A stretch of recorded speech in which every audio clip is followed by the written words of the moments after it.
was surprised in one of my courses many years ago to find that people didn't know what their values were.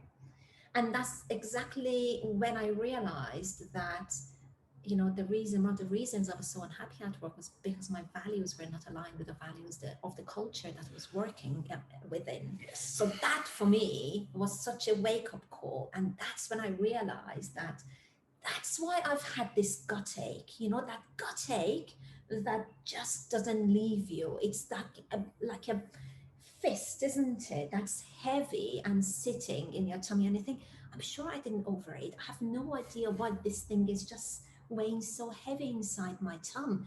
And that's what it is. It's just those kind of gut reactions that we get to having to be a different way to how we really want to be. So values, for those of you who aren't sure, are kind of the things, the motivations that drive you forward or away from something. So when you're happy, it's because one of your values is being satisfied. And when you're really unhappy, it's because one of your values is being violated.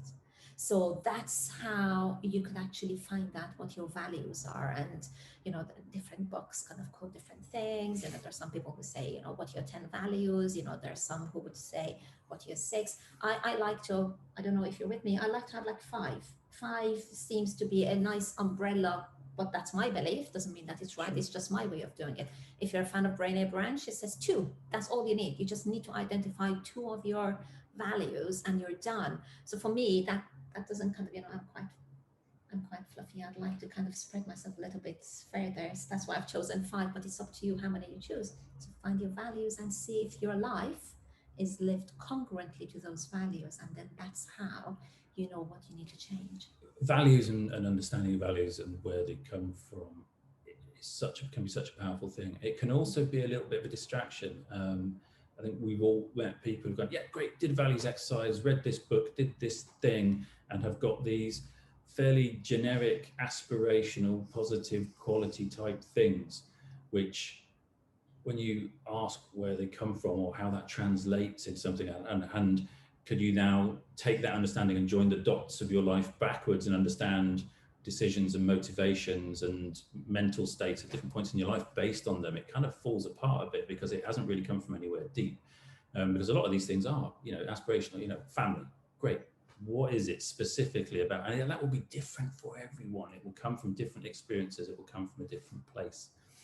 And so doing an exercise like that in a fairly robust way, being challenged somewhat as part of it as well, I think makes it particularly effective. But I completely agree with you about values and values aligning with an organization. And so it was a wonderful story about which I've forgotten most of the detail, but from many years ago was around someone that a colleague was working with as a client. I think she was an accountant or a financial director and all the rest of it, and was trying to work out the types of organizations she wanted to work with. And she was asked to imagine how it would feel to work overtime, day in, day out, hours and hours, if she was working for an organization like Amnesty International, with whom her personal values were very aligned, versus whether she was doing the same job, the same hours, more money for an oil company. And it's like, well, obviously one's not going to feel as half as draining or demanding as another. And that led to a conversation around what's that impact on your life of being around people who share your values, and then what is the effect on you of working hard towards that. I think it's Simon Sinek says something like working hard about something you're passionate, you share values with, is just being passionate, and working hard for someone whose values you don't share just sucks. That's stress. The amount of work you're doing in a given day is the same. So yeah, the power of aligning values. Yeah, Huge. that leaves you either drained or energized. I think that's the difference, isn't it? Depending on the kind of work you're doing. Because come on, let's not be coy. As entrepreneurs, as business owners, do we not work all hours? There are days when I wrap up at 2 a.m. and it just doesn't feel like work because it's something that I want to do.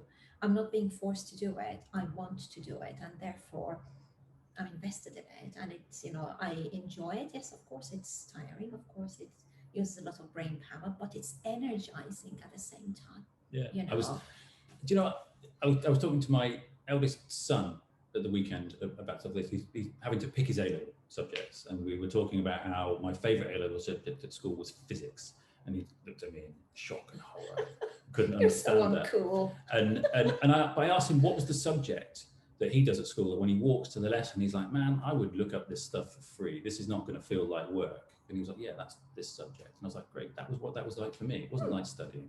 It was like finding out geeky, interesting stuff about science that I wanted to do. So it was just, it didn't feel like work. The same amount of time in the classroom in another subject, draining, tiring. Again, does that come down to what we were going to talk about, our innate strengths?